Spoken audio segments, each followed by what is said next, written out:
Excuse me? Where does Mr. Reynolds live? He lives in, according to his response, he lives here in Grand Rapids.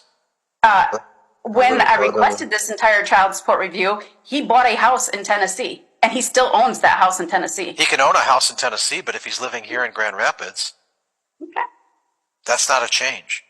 Well, my only question here is, since this, I need to know what his income changed because the job changed. So what information I need is this. I need information from his current contract. And if it is the same income, we do not have a change of circumstance, and we're stuck with the 36 months by law. That's my explanation, Ms. Lemon. That's why I tried to explain this. I'm like, I don't have the requisite change of circumstance to review child support at this time. You signed a contract in June of 2022. Essentially, based on the information that David Reynolds was going to be, I was forced to sign that, claiming that that was the only way I could see my kids. Unfortunately, but there was a lot to that agreement. They waived arrearages. Including the fact that I would be able to see my kids, because otherwise I would not be able to. And you are seeing your children, correct? You are seeing your child? Yeah, okay, then. Only because I agreed to sign that. You got the benefit of the bargain. And that's my problem. I don't have the requisite legal change of circumstance to review this unless his income increased. If his income increased, I will review this. So what I need is I'm going to reserve on that because I want that information.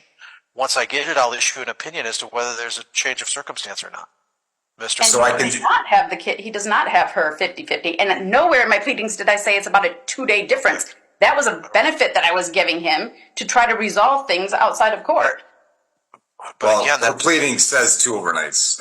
I know, that's what her pleading says. It does not. Where does the pleading say that he only has 2 additional overnights? Please tell me where the pleadings say he only has 2 overnights. I will look it up right now. That's what I'm looking up too, because I know that I read it in your pleading. My request was for the child support to be based on 2 different overnights, but that was because of a conversation I had with Dave, which he claimed he would be willing to do if I would swap. Minor daughter Callie spends a minimum of 184 overnights with the plaintiff. That's what it says. A minimum. That's what your number 3 is. That's where I got the numbers from. A minimum. That is not saying there's only a 2-day difference. And I think you have a typo. Yeah, I think you have a typo. You probably meant defendant, but oh no, I didn't. No, I didn't. I meant I am the plaintiff. You said 184 either one. Your allegation number 3 indicates you guys have almost the same parenting time that was ordered in the previous order. No, that's your own allegation. That's your own. Number 3, minor daughter Kaliana Reynolds spends a minimum of 184 overnights with the plaintiff. But yeah, that does not say that's a equal split by any stretch of the imagination. Nowhere there does it say that Dave then has 180. Yes, it does, Ms. Lemon. No, yes, it does not. So I will reserve. Get me that contract. Let me see what the pay is.